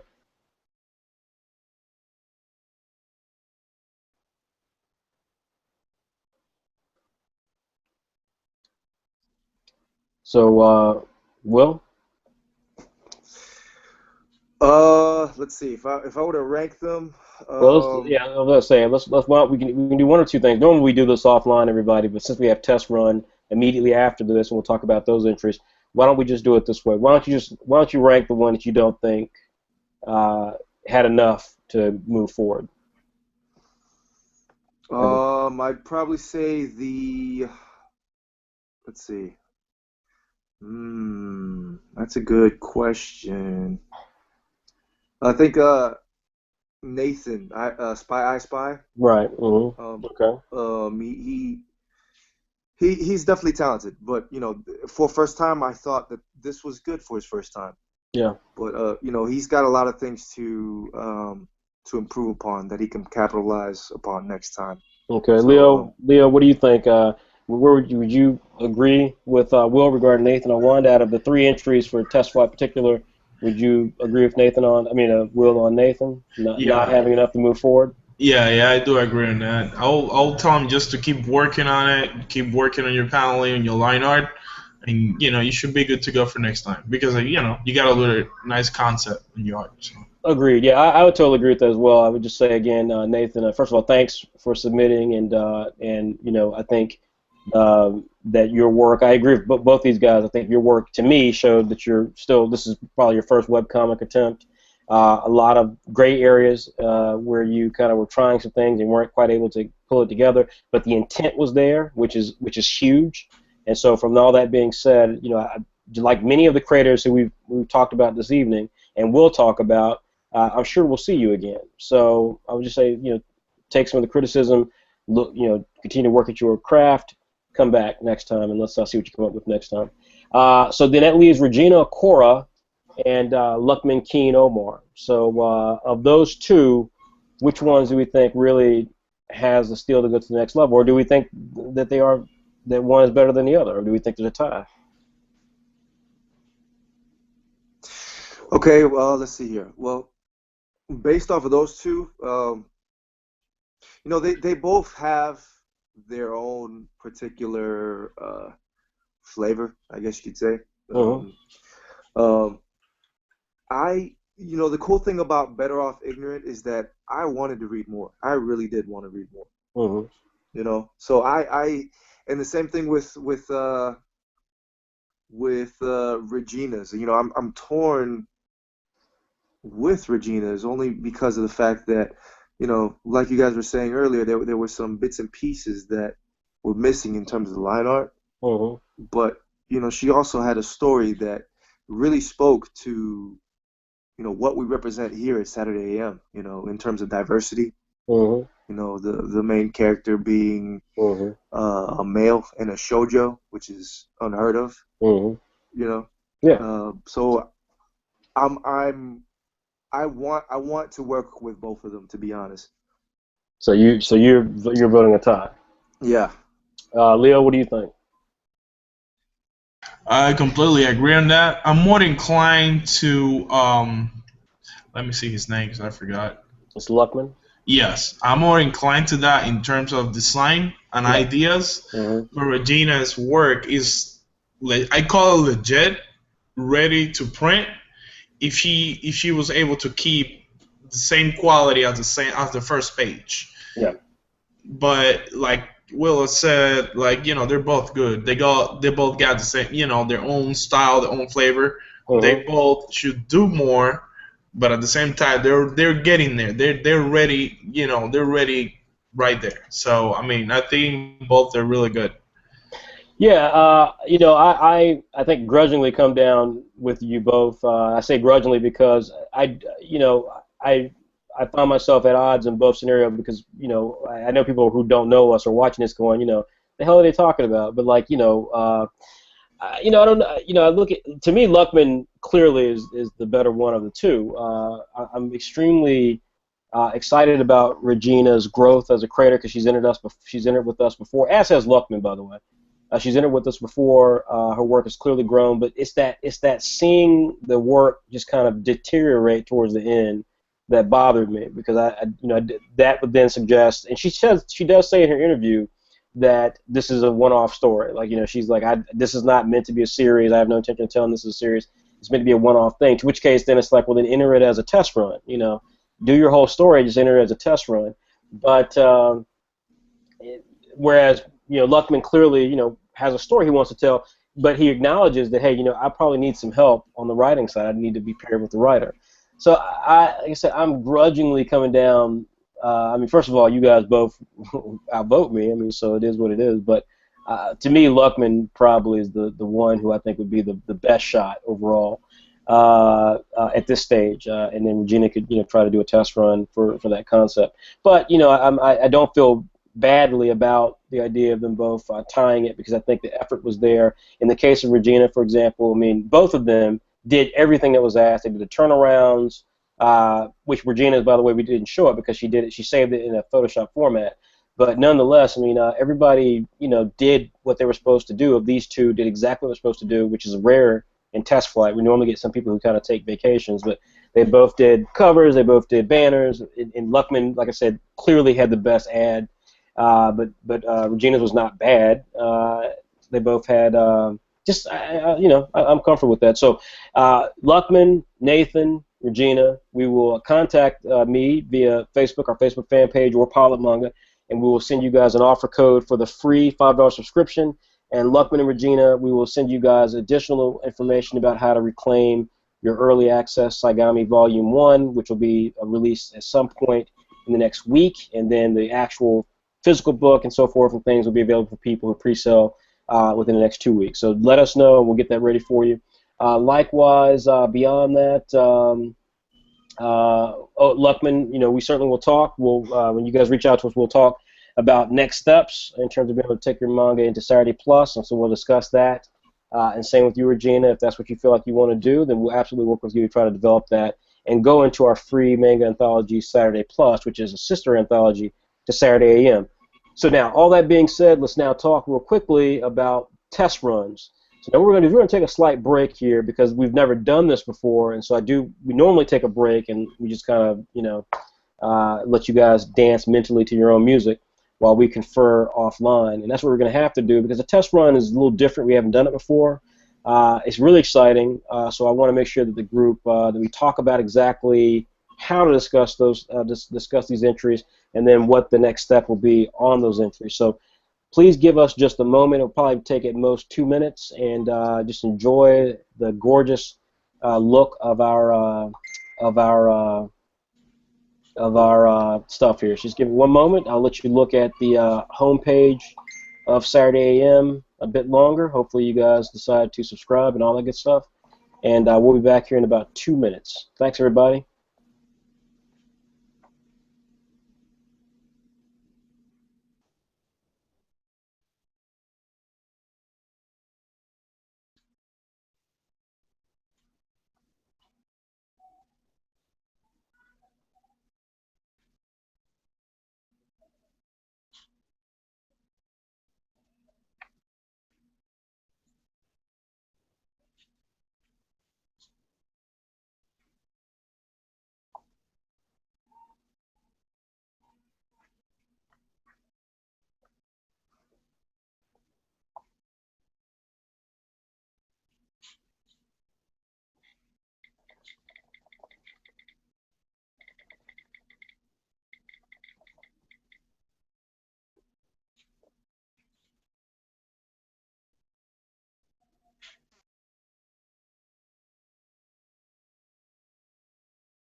All right, so we are back. Everyone, thanks for your patience. Looks like we had maybe one or two people drop off the call, but again, we really appreciate your patience on that.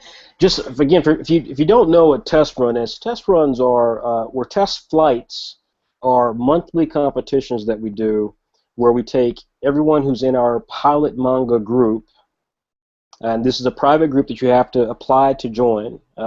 We look at it as being basically a community of webcomic creators who are very serious about creating webcomics. You know, if you are a member of that group, if you want to become a member, just go to our website, go to the Pilot Manga link. You can see it there in the right corner of the menu bar that runs in black underneath all the characters at the top of the page.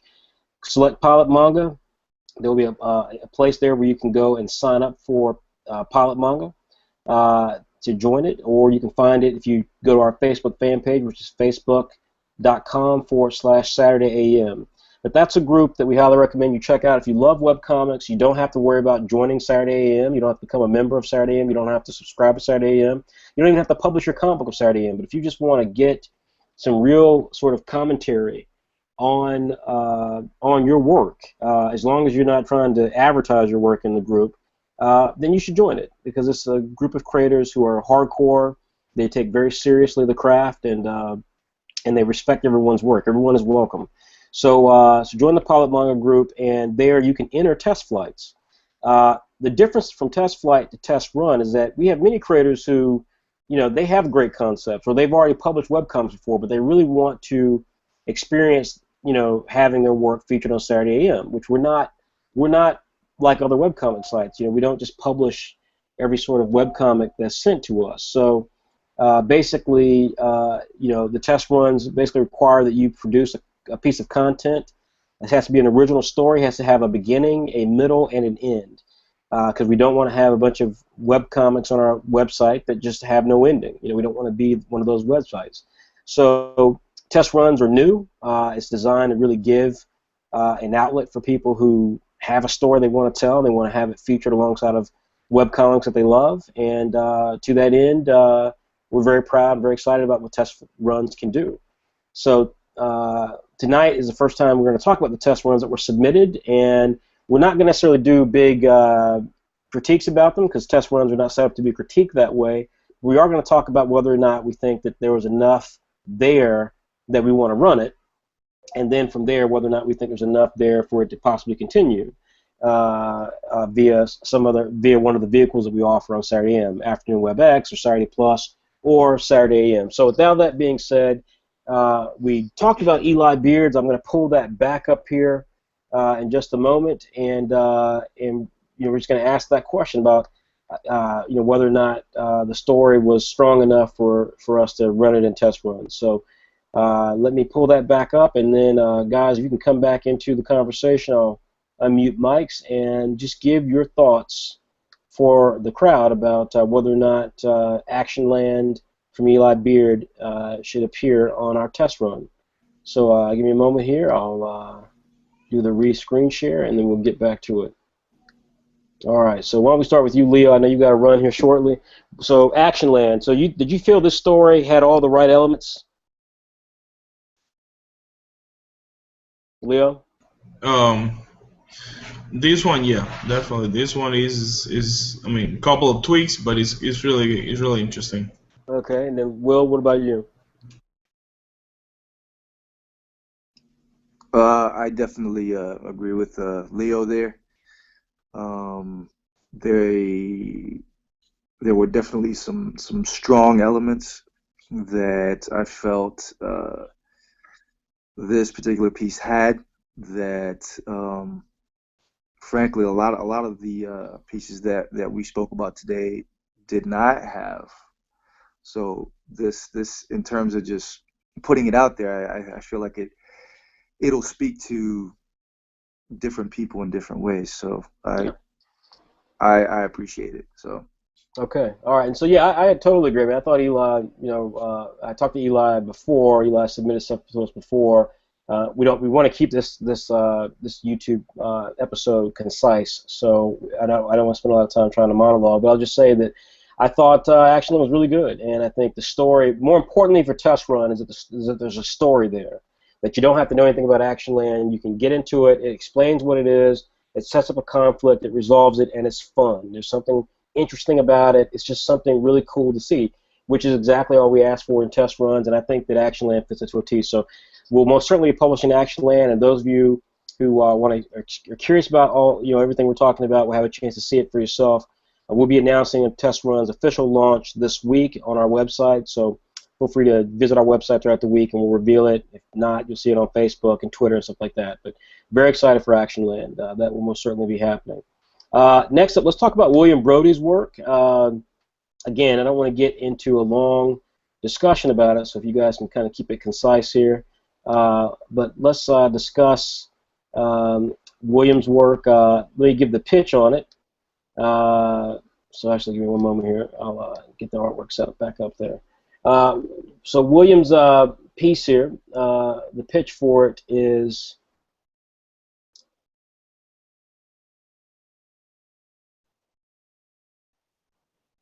all right. I had it up. It's unfortunately the iPad does not show up as a ODT. Basically, Grigori, it's an action series. I'm not sure if you can be able to access it while I'm doing the screen share here, but can you just give people? Can you read the pitch and the synopsis to people? Yeah. Give me 1 second. Check that out. While you're doing that, I'll scroll through some of the pages here.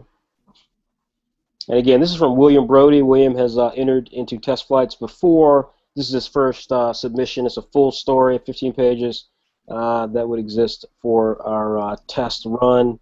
New opportunity for people. And as you can see, William is absolutely a fantastic artist. I remember reviewing his work and saying that what William is, the best word I can use for William is he's competent. And I think people think sometimes that competent is a bad thing. Competent is a great thing, because if you can actually tell a story and everything you intend to do in terms of the characters and the action sequences and the locations, you actually do it, that's huge. There are artists who are probably more visually, just stunning than William possibly, who are not competent. They don't actually know how to tell a story. William can tell a story big time. So love stuff, William stuff. Will, you ready? Yeah, I'm pulling it up right now. Okay. So you want the pitch? Just the pitch and the synopsis, and then tell me your thoughts on whether or not this is a work that could run. Oh, you know what? I can't pull it up. It's a .odt file. Yeah, it's a Word file, and I've got it up on the site. I mean, I've got it up on my computer, but then I have to stop the screen share and so forth. So again, if I know you guys checked out the work, so just go directly into your thoughts on it. Okay, so. And the screen guys, when you look at it, will look a little weird. It's because he saved them as high-res PDF files, or so. I'd have to go through a whole bunch of effort just to try to shrink it down. So I'm just going to leave it here for now. Actually, back up to the cover, but trust us, the artwork's good. Go ahead, Will. Okay, so pound for pound, I mean, panel transitioning wise, I thought his work was really well done. It reminded me of Naruto, especially with the alphabetical rankings that he had going on there. I liked it.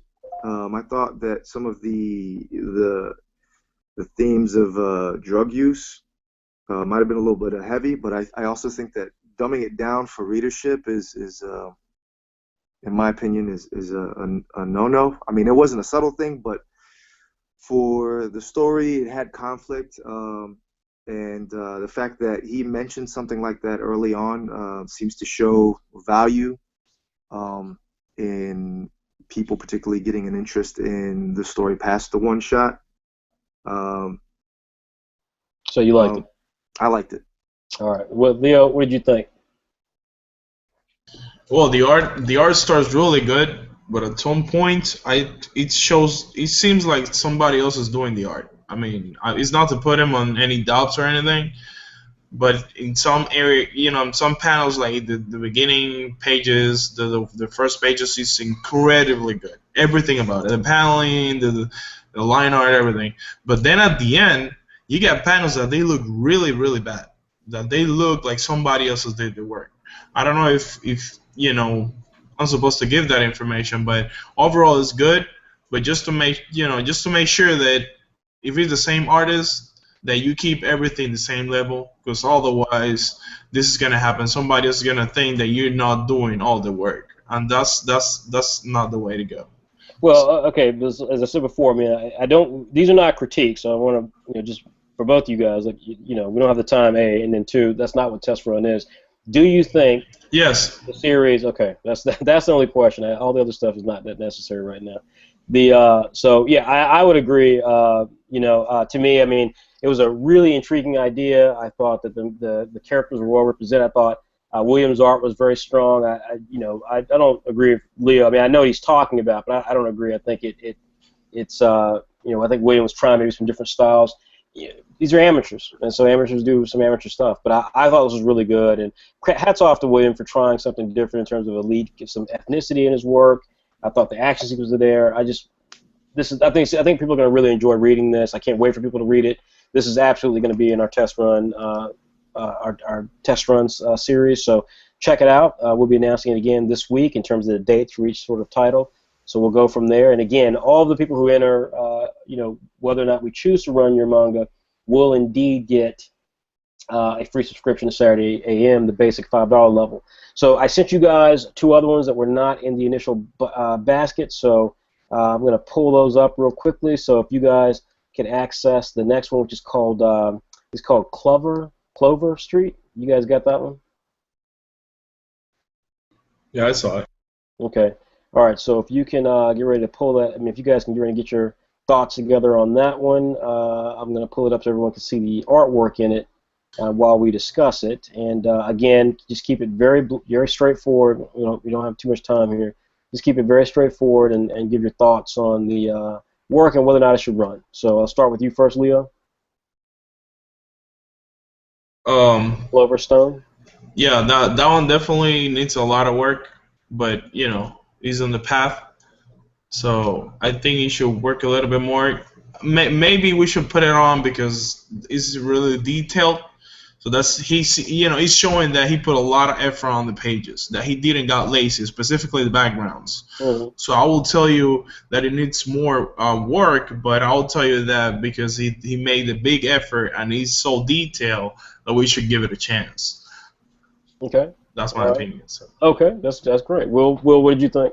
I agree 110% with Leo on that one. I think in terms of all the test runs that we received, his bar none had the best detail, and that alone, given the missteps that some of these other guys have had, it shows that this young man is game for what we can toss his way.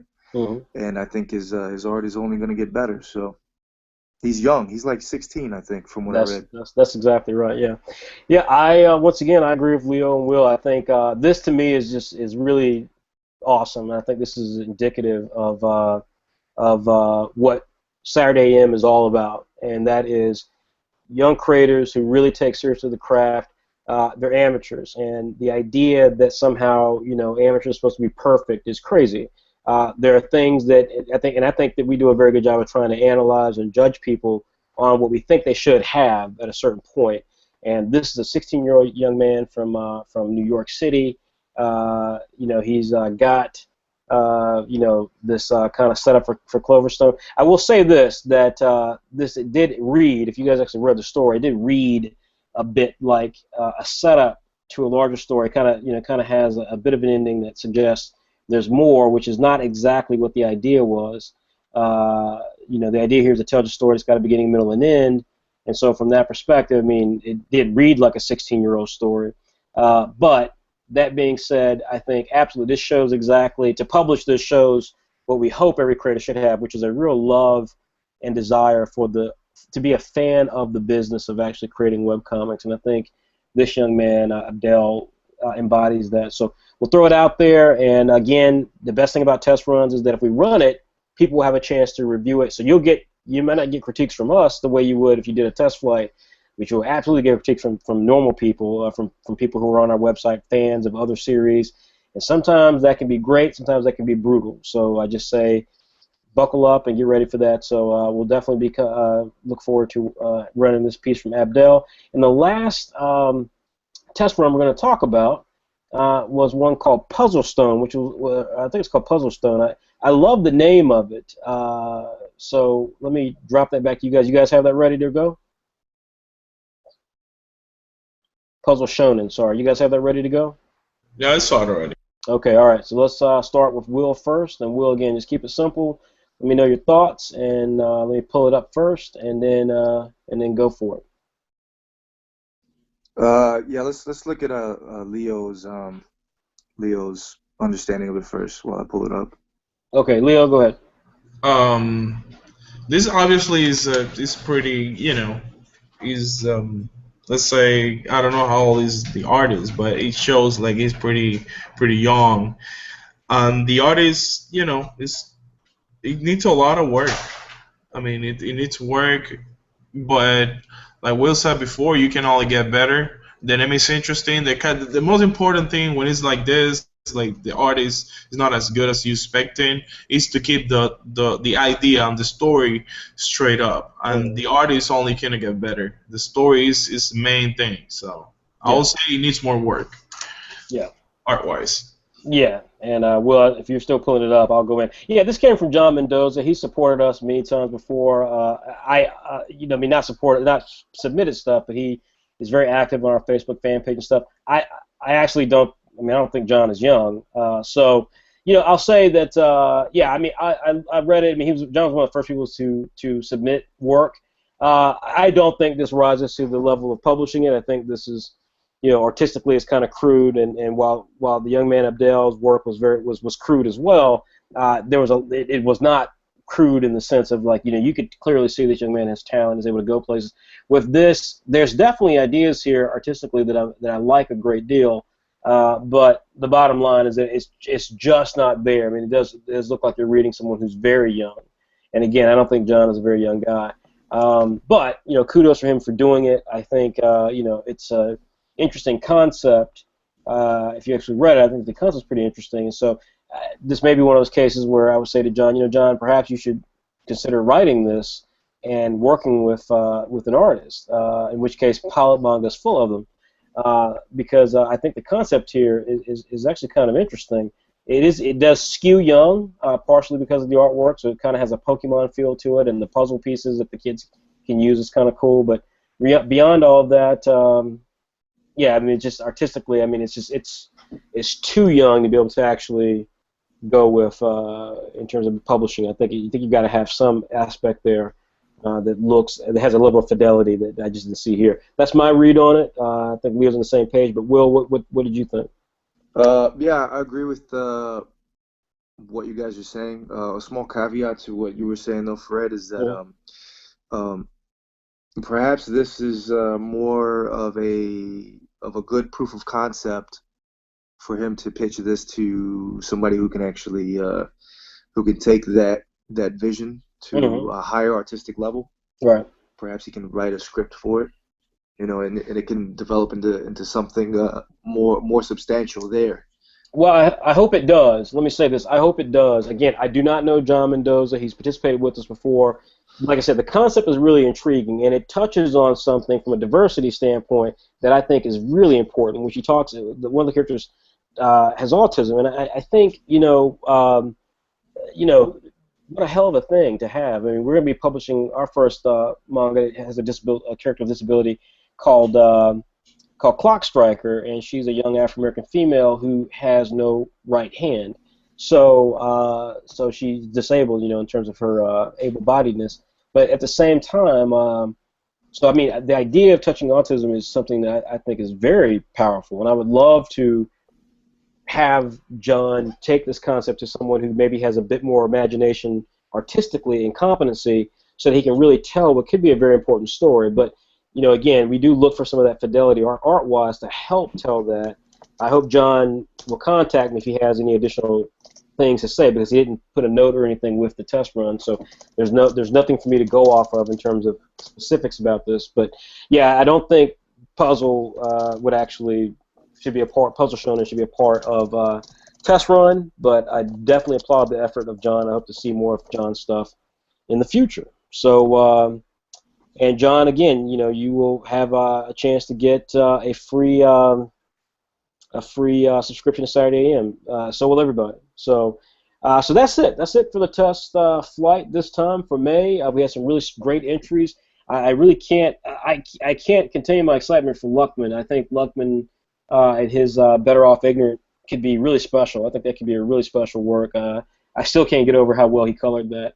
And Regina Cora said, I love the concept. I would love to talk with her and see what we can do to maybe tweak it a bit. And then Actionland and Grigori from William Brody. Those look really strong. So this was a great test flight. I'm glad we had such great viewership on this episode, and I know it does well on our YouTube channel after the fact. So I'm really excited about this. Guys, is there anything else you want to say? And I'll finish up with a couple of notes about upcoming things for Saturday AM. But is there anything you want to say? Just hats off to everybody who submitted to the test flights and to the pilots themselves. I mean, the more experience you gain in doing stuff like this, the more you internalize the critiques, and then you submit again, and you work on other things that may be coming up in the future. You become more complete as a creator, as an artist, as a writer. I mean, you're only going to get better. So, the point is to continue enduring and to not give up. True that. All right. And so, what about you? Leo? Any comments? Yeah, good work, everyone. Spend some time drawing, draw every day. I got a bunch of kids, I got a family, and I still draw every day. So that's now getting away from it. So do the best you can. Keep drawing. Get a lot of references. Keep polishing the art. That's about it. Okay. All right. And so, that is everyone. That pretty much brings us to completion this evening. So I do want to just give a couple of quick notes. Mother's Day is tomorrow. And we will be helping you celebrate Mother's Day. We're going to be doing a lot more things like this, but tomorrow morning we will have available on our website where you can actually go, and I'm going to pull it up here for you to look at right now, so bear with me for one moment here.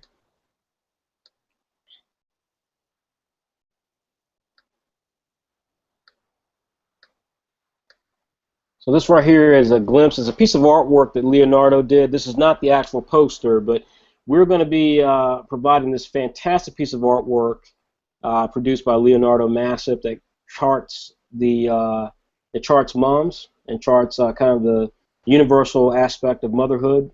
It touches every culture. It touches different scenarios that all of us have gone through, whether you're a young boy or a young girl. It touches just the very important role that mothers have in our lives. As you've heard when Leo and Will talk, they're both married to some absolutely phenomenal women who not only put up with them and put up with us as a result of that, but have given them the greatest gift of young children. And so, William and Leo both contribute mightily to Saturday AM, despite being fathers. I myself fall in that bracket, as well as the fact that I have a mother who is very important to me and a little sister, and so I think this is sort of stuff that you'll be seeing a lot more from us, being able to not just be artists, but to actually be people who are committed to just a lifestyle that appreciates art and recognizes the importance of art in the things that we do in our lives. This is the first part of that. We're going to have a poster that you can buy. We'll have it available tomorrow, sometime tomorrow morning, and you'll be able to purchase it. Obviously, you won't have it available for Mother's Day, but this is not a Mother's Day poster. This is celebration of motherhood. This can be something you do on birthdays, on Mother's Days, on announcements of a birth. It's a beautiful, beautiful, subtle, classy poster that only Saturday AM would produce, and you'll be able to enjoy it via This is not the poster. Again, let me state this is not the actual poster, but you'll be able to appreciate it up on your wall. But this is not the actual poster. We'll reveal the actual poster tomorrow, but these are some of the pictures you'll see on the poster. Furthermore, tomorrow, for free, we will have access to our subscribers, and if you're just a fan of Saturday AM and you come to the site, we'll have the ability for you to download a free e-card that will consist of some of this great artwork that you can send to your mother, letting her know that you're thinking about her on Mother's Day. Hopefully you've already planned to do that, and you've already got a card or some flowers, or you've already arranged to have dinner with her. But if not, or your lovely wife, or your sister, or your aunt, or whoever it is, especially in your life who is a mother, feel free to download this free digital greeting card that you can send to your mother or your special loved one to celebrate Mother's Day, courtesy of Saturday AM, courtesy of Leonardo Massip with his beautiful artwork, and courtesy of Will.1, who's doing some special writing that will just help sum up the feeling that we all have in relationship to our mothers. So again, something that we're doing is going to be free. We'll have a very high-end poster that you can buy and put up in your home and display it in the right way, and we will be charging for that. And you'll probably see some of these images pop up in other ways as well, T-shirts, things like that. But again, we want to really take some time to celebrate motherhood, and you're going to see more of this type of effort from us, whether it's for the NCAA's March Madness, or it's for back to school, or it's for summer, or for other sort of things that affect our lives. You're going to see this. You're going to see a specific Saturday AM approach to that, with original artwork that's meant to be appreciated for free, or in ways like posters or T-shirts and stuff that you can actually purchase and buy that'll support us, support our creators, and support the cause of what we're trying to do for amateur creators around the world. On that note, again, I want to say thank you for tuning in. Thank you for supporting us all this time. You have no idea how much we appreciate it. We know that there are some people who are envious of the stuff that we do, and we can't say if we can't help those people. We know that there are people who wish they wanted to be a part of what we do. We know there are people who, frankly, are really excited about the stuff we do and want us to do more. And all I can say is that, it takes everything we've got to do what we can do. We're growing each and every day. We're getting more and more people engaged, like Will and Leonardo, to help take us to the next level. We have some really, really big announcements coming soon that will show you just how serious we are about our brand. And you're going to see Saturday AM pop up in some places that, frankly, are completely new for webcomics. So we just ask you stay tuned. But of course, it takes a lot of money to do what we do, and so if you can support us by subscribing, it's just $5 a year for 20 issues of Saturday AM. But if you want to support the entire cause, then stay tuned. Early next week, we're going to be announcing our member kit. If you've already subscribed at the Elite package for $25, then again, stay tuned, because we're going to be announcing all the cool stuff you're going to be getting in the next couple of weeks from Saturday AM as part of being an exclusive member of our Elite package. Check out Saturday Plus, issue number 7. Which comes out next week. It's the finale of Comet Man. Likewise, check out Islanders finale for issue 6, which is available on the site right now. Both of those will be free or are free. Saturday AM issue number 24 is available right now. You can buy it for $1.99. It's got an interview with Steve Perry, the novelist behind one of the best Star Wars novels of all time, called Shadows of the Empire. Check it out. That's part 1. Part 2 of the interview runs in the next issue of Saturday, which comes out next Saturday, and that features a brand new cover previewing a brand new manga, and it also has the return of Apple Black, so you can't miss it. The interview was conducted by Will.1, so you know it's going to be great. And Leonardo and Islanders will be returning to Saturday AM with all brand new stories, kicking off a whole new arc of this fantastic new series. It'll begin in issue 27. I know what Leo's got planned for it. You guys are going to flip. Get into these characters, get into the series, because it's going to be one of our best series. Definitely deserves to sit up there alongside of Apple Black and Bully Eater and Saigami. So check out Islanders right now. Issue 6 of Saturday Plus. The full finale is available right there for free. Check it out on our website right now. Saturday Plus, Islanders. And stay tuned for more great stuff from Saturday AM. The Motherhood celebration begins tomorrow. Come to our website, download your free e-card, customize it, send it to your mom. And if you love it, buy a poster. Support us with a poster sale. We'll be announcing and presuming all that stuff tomorrow morning. Everybody, thanks again for tuning in to Saturday Q&A, the Saturday PILOT Manga presentation for the live winner reveal of May. We'll be announcing the next rules for test flight this week, so stay tuned. It'll be available on our website this week. We'll announce it via Twitter, Facebook, and all the normal social media channels. That's it, everybody. Thanks again. I want to say a special thank you to Will Colin, co-writer of Bully Eater with Raymond Brown, and a frequent contributor on a lot of important stuff that we're doing behind the scenes for Saturday AM, and Leonardo Massip, the creator of Islanders, who will be continuing inside of Saturday AM. He does a lot of great artwork for us as well in other places, so definitely I want to thank both these men. Guys, you want to say anything special for them real quickly? Leonardo, anything special for the viewers? Yeah, thank you for supporting, and take it easy. All right, and Will, any last words from you? Thanks for viewing, and let's keep up the good work. Awesome. Again, want to really thank those guys for supporting the effort tonight and taking time out of their schedule. As I said before, regarding the motherhood, these are guys who are married to some really beautiful, supportive women. You cannot be a luckier person, whether you're a man or woman, to have a partner who supports you in the endeavor of trying to create content. It's not easy. It's a very lonely business, and anytime we can celebrate partnership, someone who really backs you, whether it's a parent, whether it's an aunt and uncle, someone who just encourages you and allows you to feel comfortable being, taking this path, which is very isolated at times. You deserve to make sure that you let that person know how special they are and how much they mean to you. So again, we're going to be celebrating Mother's Day tomorrow. I want to celebrate the mothers of Will and Leonardo's children, and thanks to all of you for supporting us. Take care, everybody.